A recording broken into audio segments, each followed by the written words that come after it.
Hello students, welcome to my channel Neha Educare. आज हम शुरू करेंगे class 8th history chapter 8 civilising the native educating the nation. देसी लोगों को सभ्य बनाना, राष्ट्र को शिक्षित करना। ब्रिटिश शासन ने राजाओं, नवाबों, किसानों और जनजातियों को प्रभावित किया। अंग्रेजों को लगता था कि उनका एक सांस्कृतिक मिशन है, उन्हें देशी लोगों को सभ्य बनाना, उनकी परंपराएं और मूल्य बदलना है। शिक्षा को लेकर अंग्रेजों की सोच, प्राच्यवाद, ओरिएंटलिज्म की परंपरा। 1783 में भाषाविद विलियम जोन्स को कंपनी द्वारा स्थापित सुप्रीम कोर्ट में कनिष्ठ न्यायाधीश नियुक्त किया गया।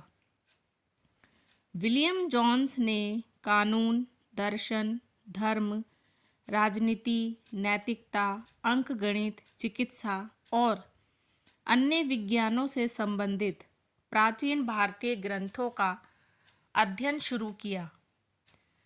हेनरी थॉमस कोलब्रुक और नथानियल हेड जैसे अंग्रेज प्राचीन भारतीय धरोहर की खोज में लगे रहे। उन्होंने संस्कृत और फारसी भाषाएं सीखी और उनके ग्रंथों का अंग्रेजी में अनुवाद किया। 1781 में कलकत्ता में अरबी, फारसी और इस्लामी कानून के अध्ययन को बढ़ावा देने के लिए एक मदरसा स्थापित किया गया।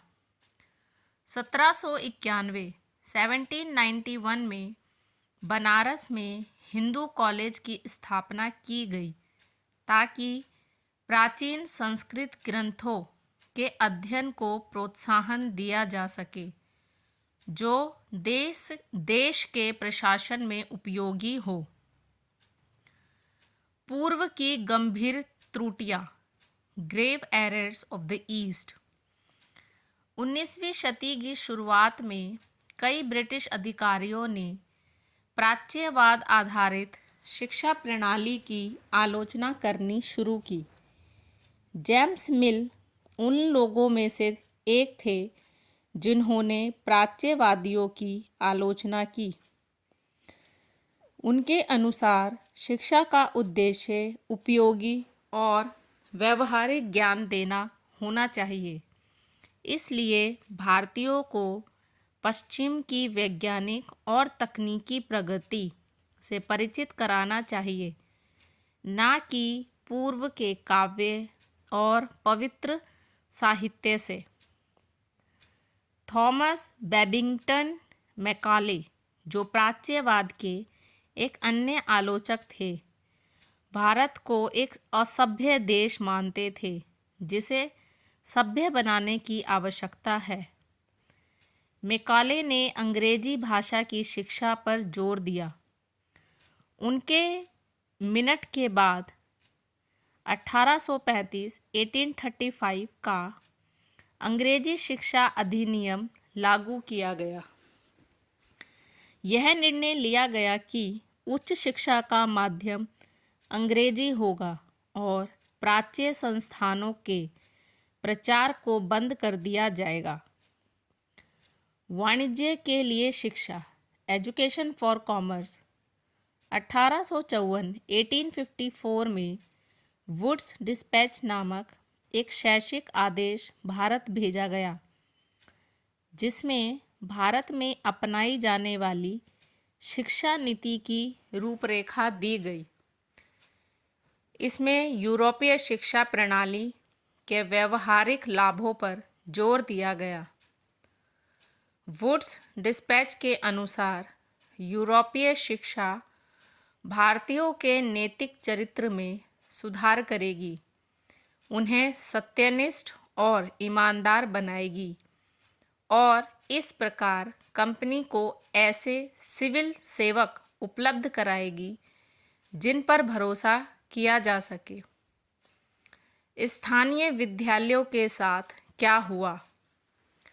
1830 के दशक में स्कॉटिश मिशनरी विलियम एडम ने बंगाल और बिहार जिलों का दौरा किया। कंपनी ने उन्हें स्थानीय देशी विद्यालयों में शिक्षा की प्रगति पर रिपोर्ट देने की जिम्मेदारी दी। एडम ने पाया कि शिक्षा प्रणाली लचीली थी और स्थानीय विद्यालयों को पाठशाला कहा जाता था। वहाँ ना तो कोई निश्चित फीस थी, ना मुद्रित पुस्तकें, ना अलग स्कूल भवन, ना बेंच कुर्सियाँ थी, ना ब्लैक बोर्ड, ना अलग अलग कक्षाओं की व्यवस्था, ना उपस्थिति रजिस्टर, ना वार्षिक परीक्षाएं और ना ही कोई नियमित समय सारणी। पढ़ाने की प्रक्रिया मौखिक थी और गुरु विद्यार्थियों की आवश्यकताओं के अनुसार क्या पढ़ाना है यह स्वयं तय करते थे। नई दिनचर्याएं, नए नियम, न्यू रूटीन्स, न्यू रूल्स। 1854 के बाद कंपनी ने देशी शिक्षा प्रणाली में सुधार करने का निर्णय लिया। इसके लिए व्यवस्था में अनुशासन लाया गया, नियम बनाए गए, दिनचर्याएं लागू की गई और नियमित निरीक्षण सुनिश्चित किए गए। कंपनी ने कई सरकारी पंडित नियुक्त किए, जिनमें से प्रत्येक 4 से 5 स्कूलों की देखरेख करता था। अब शिक्षा पाठ्य पुस्तकों पर आधारित हो गई और सीखने का मूल्यांकन वार्षिक परीक्षा प्रणाली के माध्यम से होने लगा। जिन पाठशालाओं ने नए नियमों को स्वीकार किया, उन्हें सरकारी अनुदान के माध्यम से सहायता दी गई।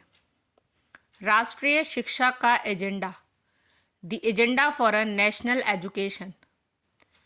यूरोप के विकास से प्रभावित कुछ भारतीयों को लगा कि पाश्चात्य शिक्षा भारत को आधुनिक बनाने में मदद करेगी।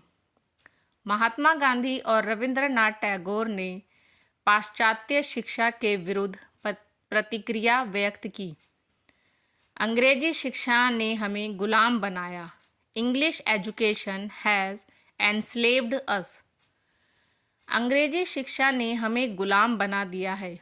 महात्मा गांधी का कहना था कि औपनिवेशिक शिक्षा भारतीयों के मन में हीनता की भावना पैदा करती है।